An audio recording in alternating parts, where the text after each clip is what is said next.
Alright, I'm back again, and if I sound worse than usual, it's because the temperature has changed where I'm at, and don't you know it's just wreaking havoc with my sinuses. Today is the first day it feels like I have not completely swallowed single aught still. Well, now it's more like double aught. Not the Rona, just 50 degrees one day, 30 degrees the next. It gets to you.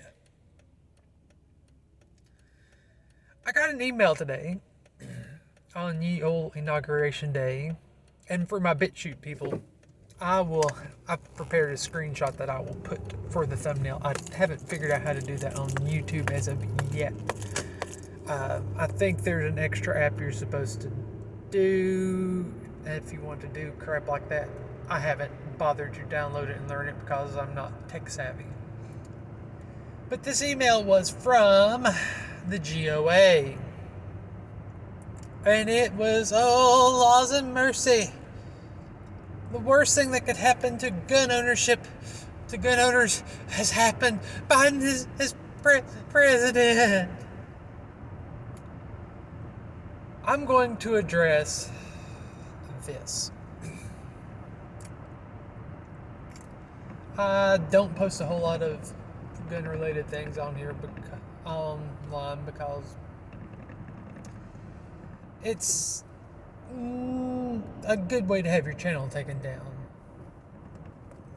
Let's just face it, your big tech has proven, especially here recently after the confirmation vote, that they're not fond of things that may be deemed right of center. I'm literally dealing with that with Facebook at this present time.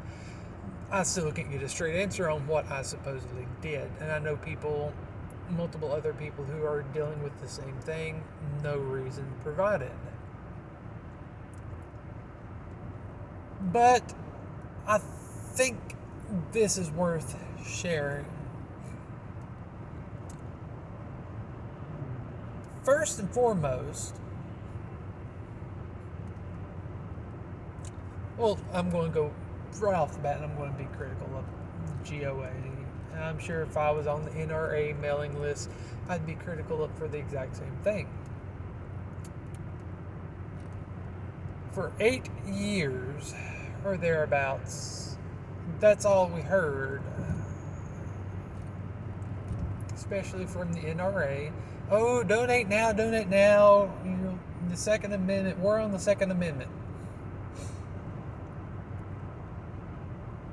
Trump years, nothing.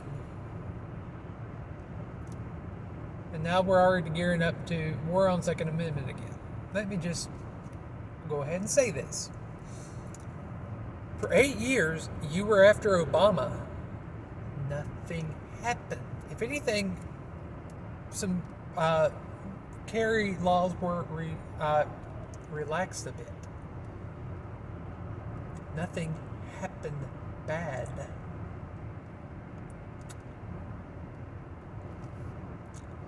For 4 years under Trump, nothing was said. When he just basically ordered the ATF to reclassify bump stocks, nothing was said. When he said he didn't like suppressors and might have to do something about that, nothing was said.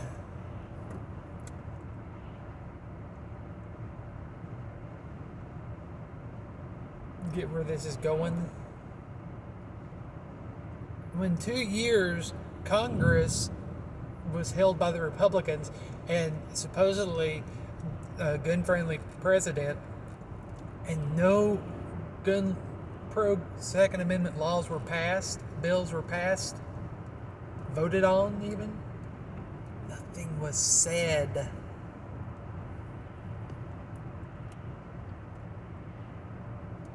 You pleasured yourself to pictures of Trump, no doubt. I saw that, a good bit of that.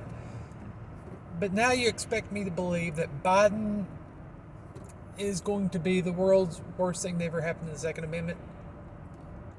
No.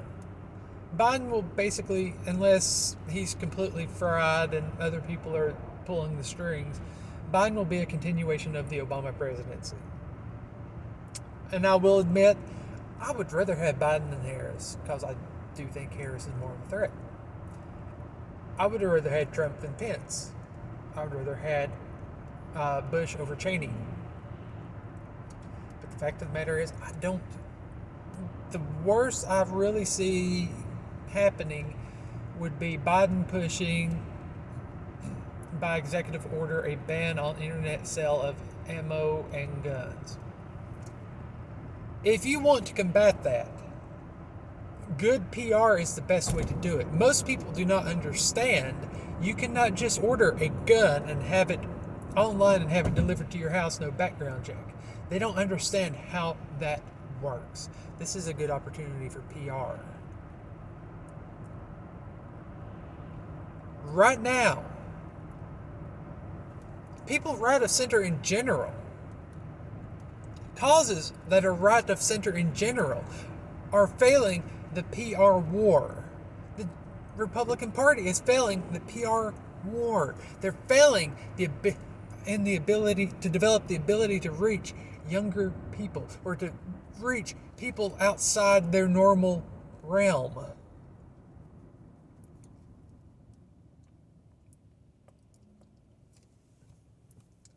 And going around and doing, and this is people on YouTube as well, your influencers on YouTube, going around and utilizing fear-mongering, especially fear-mongering to get you to generate revenue for yourself, that is doing nothing to help the cause. It's spreading hatred, it's spreading disdain and distrust. It is making your cause look illegitimate and absurd.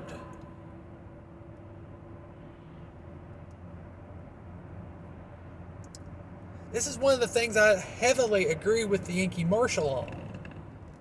He is very much right when he says stuff like this. And I don't trust any organization that does this with my life or with my funds or at all. I don't trust them at all. Look at the NRA. Look at what they did. Part of the reason why they're going through the bankruptcy and moving to Texas is because New York is after them because they misappropriated funds for years. Millions and millions of dollars. Cold hard facts of life, right? And the GOA is going right down that same path. Is there a credible threat to the Second Amendment? Yes. Are there credible threats to your rights? Yes. If you can, instead of fear-mongering, if you can point out the fact that the most important thing, the biggest cost to freedom and the freedom or the cost of liberty is vigilance, and to remain vigilant, no matter who is in charge, if you can find a way to encourage that, if you can find a way to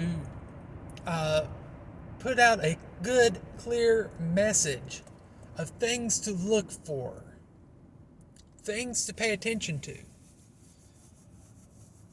that will be far more beneficial than fear-mongering. If you can find a way to dispel the myths across the board and come across as being sane, rational, stable, and flat out mentally competent,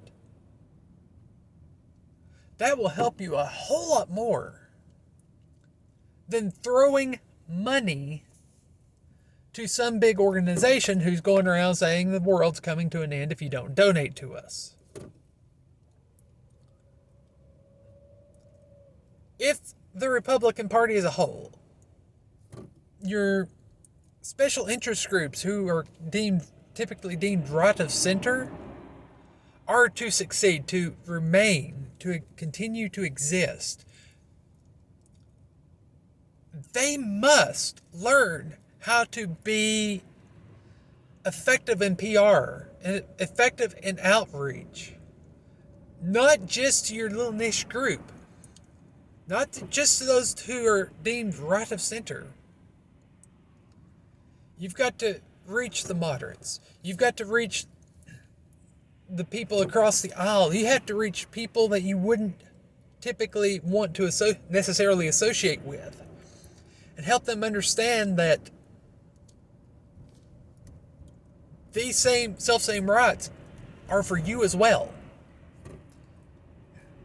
And that the power to take this right from this group, if the government claims that ability, that power, it can be turned around and affect you this way. It's not, the most important thing to remember is it's not me versus you.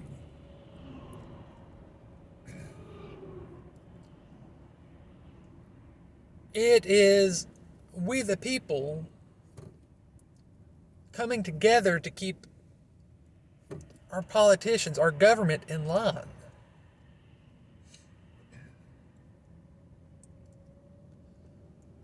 And I hate to say it, but both parties have done a very good job at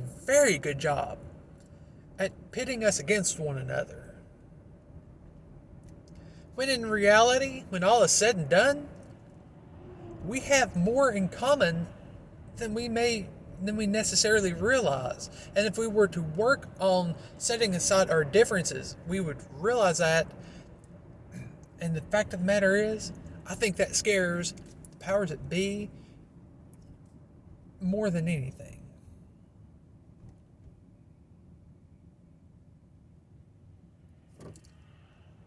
For the folks on BitChute, like I said, I'll have a screenshot of the email from the GOA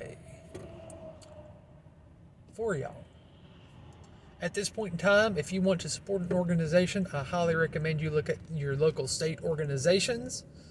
If you're going to want to support a national organization, look at them all. See what their overall message is. Are they wanting to go around fear-mongering or not? Because let me tell you, there's no doubt in my mind there are plenty of people on the Democrat side that would love to take away gun rights. There are also people on the Republican side who would love to do the same. And there are people on the Democrat side who don't give a flying flip or even want to expand gun rights.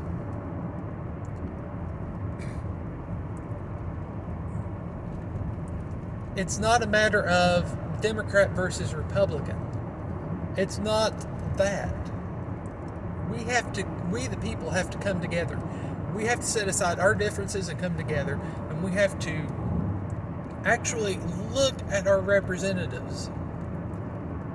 Put aside let go of our little blue deer and our little red R's. Let's focus on who is in office, and see if they actually represent us and if they actually need to remain in office.